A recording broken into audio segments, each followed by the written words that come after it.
Knowing ourselves very deeply is the key to having a successful life. And in knowing ourselves, we have to also know and understand the beliefs that we have resonating within us. Know and understand what is vibrating inside you at a subconscious level. This is the fundamental resonance of who you are. It is your vibration. It is your foundation. It is the cause of what is happening to you. Now, how do we do this? How do we know and understand what is resonating inside us? Well, first, we have to have a desire to know it.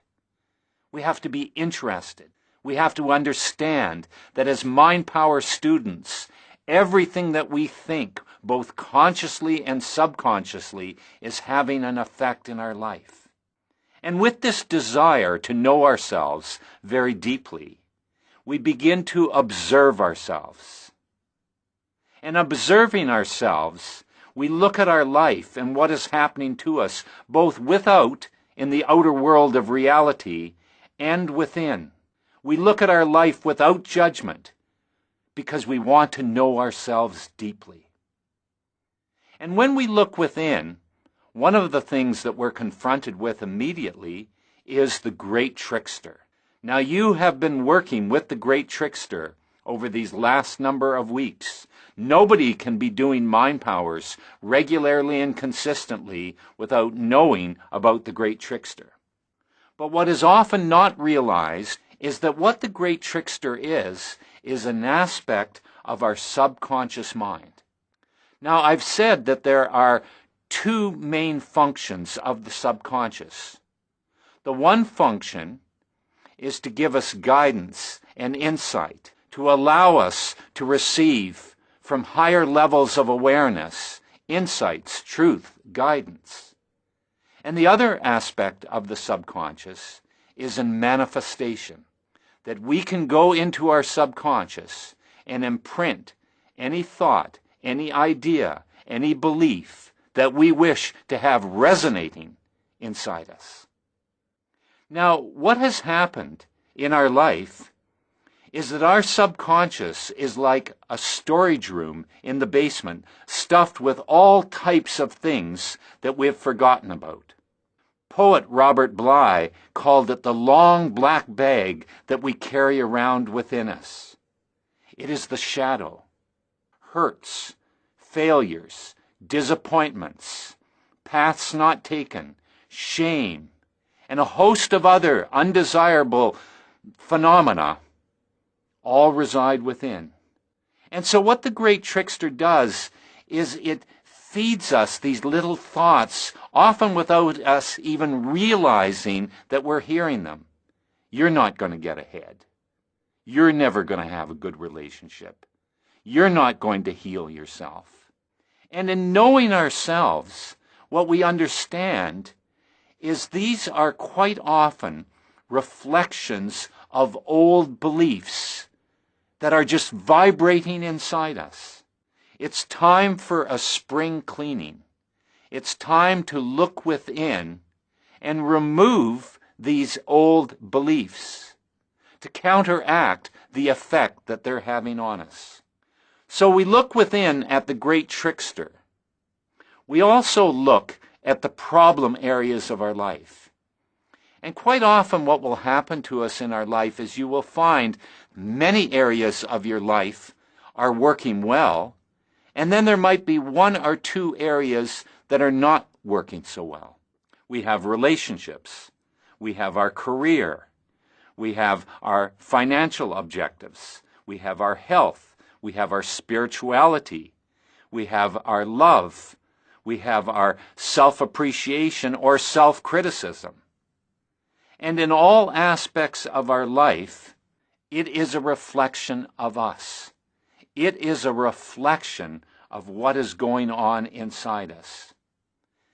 And having worked with people now for 30 years, working with mind powers, I can tell you absolutely, in any area of your life where you're having problems and difficulties, you can be assured that this has to do with having a negative belief on that aspect of your life. And this negative belief, resonating on a subconscious level, can be sabotaging your success. The other area to observe is reoccurring patterns. Any time that you have reoccurring patterns in your life, this is almost always, again, reflections of something within the subconscious. Life is a reflection of you. Life is a perfect reflection of you. So if you're having reoccurring patterns in any area of your life, then you can be assured it is a reflection of something within your subconscious. Let me share with you a story about what happened to me many years ago. I had a reoccurring pattern in my life. And what that reoccurring pattern was, is that I would be in a relationship with a woman. Everything would be going great. It would be fabulous. And then I would end up leaving that relationship. Now, I don't want to give the illusion that I left every single relationship. Sometimes I was left as well. But in 90% of the times, I was the one that did the leaving. And this was very puzzling to me, because I would leave not when the relationship was bad, I would leave when it was good. And I couldn't figure out at all why that was happening. And on working with my subconscious, what happened is that one day, what popped into my mind is that my mother didn't leave me because I wasn't good enough. You see, my mother drowned when I was 13. And it was a very traumatic event, as you can imagine. And I dealt with it the best that I could. And I didn't really think there was any lasting effect in my life. And yet here I was in my mid-40s, and what had come up to the conscious level of my mind is that my mother didn't leave me because I wasn't good enough. Well, of course she didn't leave me because I wasn't good enough. She drowned. But somehow my subconscious mind had interpreted that event as my mother leaving me. And so what I had acted out in my life is I was so hurt by my mother leaving me, dying, that I had made a decision on a subconscious level that I would never be hurt again by a woman. And so in order to never be hurt again by a woman, when I got too intimate, when my relationships were good, then rather than get left, or the chance of being left, I would do the leaving. And it wasn't until consciously I realized what was in my subconscious mind that I was able to change that pattern. So any time that you have reoccurring patterns in your life, you can strongly suspect that there are subconscious forces at work.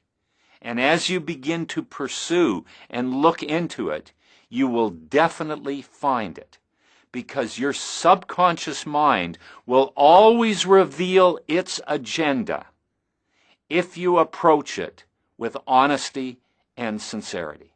Beliefs are not necessarily real or logical.